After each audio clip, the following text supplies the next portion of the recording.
네, 오늘은 창세기 10장을 읽어보도록 하겠습니다.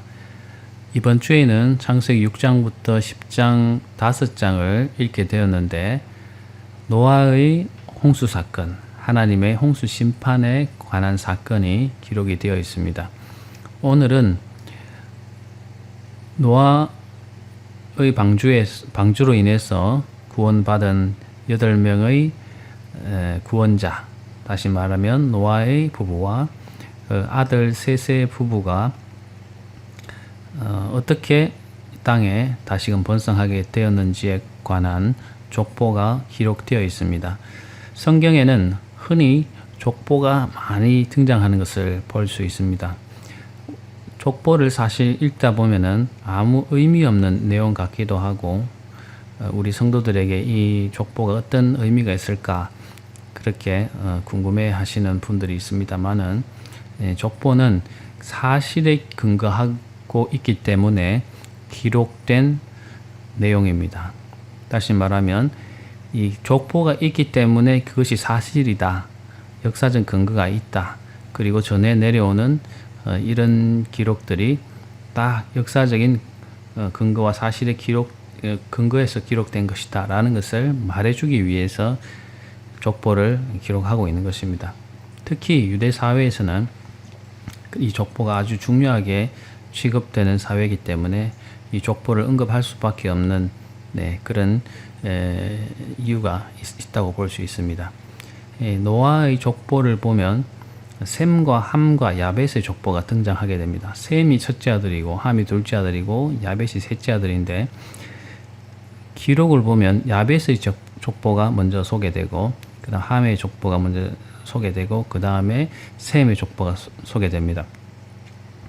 야벳은 막내인데도 불구하고 셈의 족보가 먼저 등장해야 될 것 같지만 막내 아들인 야벳이 먼저 등장하고 그 다음에 함의 족보가 등장하고 제일 마지막에 셈의 족보가 등장하게 되는데 제일 마지막에 성경에서 기록하고 있는 이 족보들 보면은 가장 마지막에 등장하는 사람의 족보가 그 다음 계속 연결되어 가는 족보로 보면 됩니다.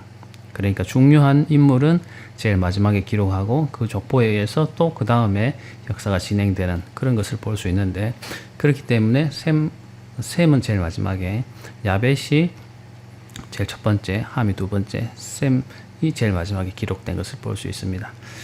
자, 한번 보겠습니다. 10장 1절에 보면 노아의 아들 셈과 함과 야벳의 족보는 이러하니라. 홍수 후에 그들이 아들들을 낳았으니.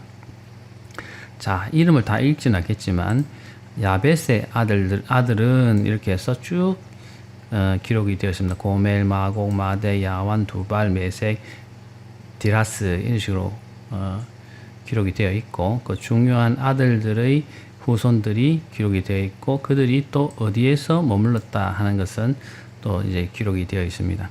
그래서 야벳의 그 아들들에 관한 기록이 이제 2절부터 5절까지 있고 6절부터 보면은 함, 둘째 아들 함의 후손들에 관한 기록이 있습니다. 구스와 미스라임과 북과 가나안, 특히 이 가나안에 주목해야 되는데 이스라엘 역사에서 가나안 그 민족들이 그 중요성은 이스라엘 역사의 중요성은 대단히 컸습니다. 그래서 가나안을 정복하고 그 땅을 정복해 가야 되는 그런 상황에 놓여 있었고 정복해서도 가나안 사람들과 같이 살아가야 되는 그런 상황이 있었기 때문에 이 가나안 사람들의 기원에 대해서 그들 어떻게 생각하고 있느냐 하는 부분에 관한 기록이기도 하죠. 그래서 함의 아들 가나안의 후손이다 하는 것입니다.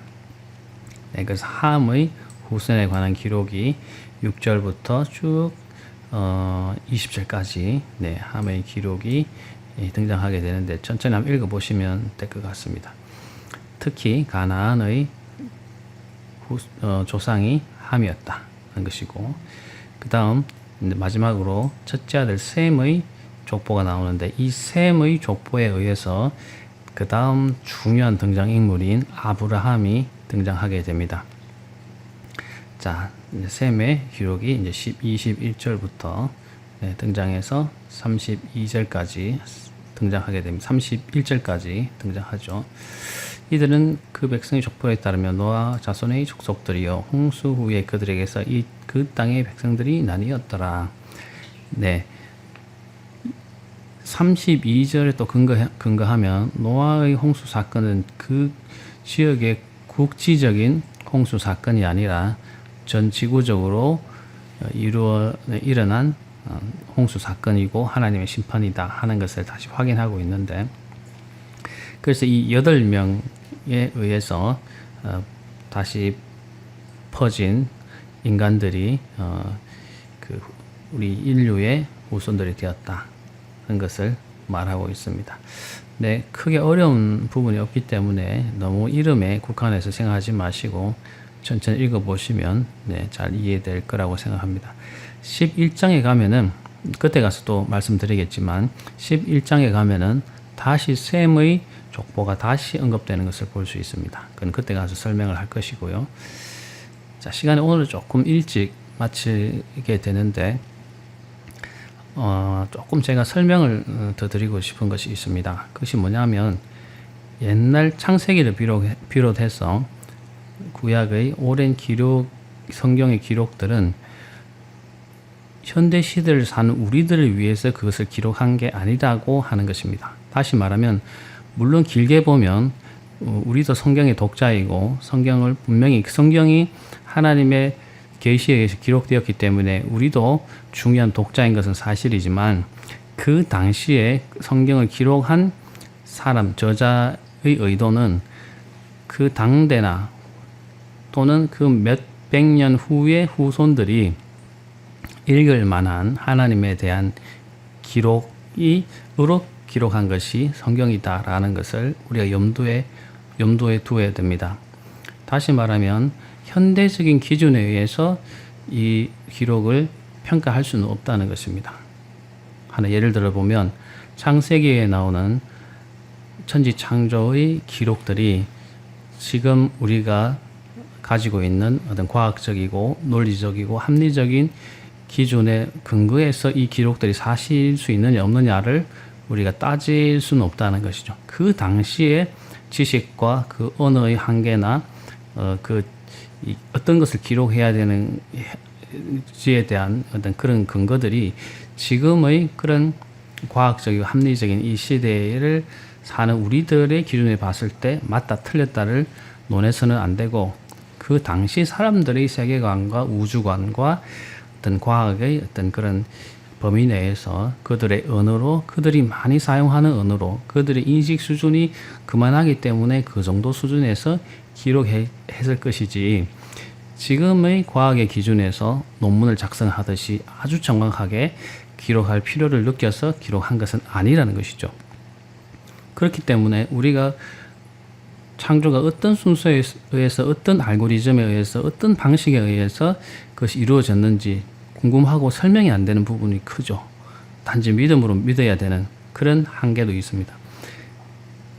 그런데 왜 이런 기록을 남겼을까, 이렇게밖에 남기지 못했을까 하는 부분은 제가 방금 설명했듯이 그 당시 사람들의 한계에 그 한계의 근거에서 그럴 수밖에 없는 정도의 수준의 근거에서 남겨진 기록이기 때문에 그 정도로 기록될 수밖에 없었다라는 것이죠.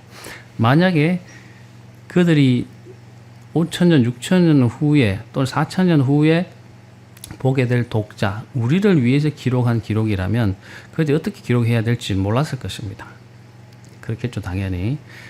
그렇기 때문에 우리가 구약 성경을 읽을 때, 특히 창세기 읽을 때 이것이 어떤 근거로 해서, 또 어떤 사실에 근거해서 정확하게 정말 기록되었느냐 하는 것을 그 저자에게 따진다면은 결코 그것은 그 원저자가 의도한 바는 아니라는 것이죠. 그래서 그런 한계를 우리가 이해하면서 읽는 것이 좋겠다고 하는 것입니다. 창세기 1장부터 11장까지의 내용은 고대 역사에 관한 기록입니다. 하나님이 천지를 창조하시고 아브라함이 나타나기 이전까지의 이야기. 우리가 11장에 넘어가면 바벨성 사건이 나오게 되는데 바벨성 사건을 마지막으로 고대 역사의 이야기가 끝이 납니다. 그래서 아브라함이 등장하게 되고 아브라함을 통해서 또한 하나님이 그 민족에 어떻게 역사했는지에 관한 기록이 이제 새롭게 12장으로 넘어가게 되면서 새롭게 이제 나타나게 됩니다. 아무튼 10장까지 내용 또 앞으로 우리가 읽게 될 11장까지의 내용은 고대 역사에 관한 이야기다. 그 정도로 이해해 주시면 좋을 것 같습니다.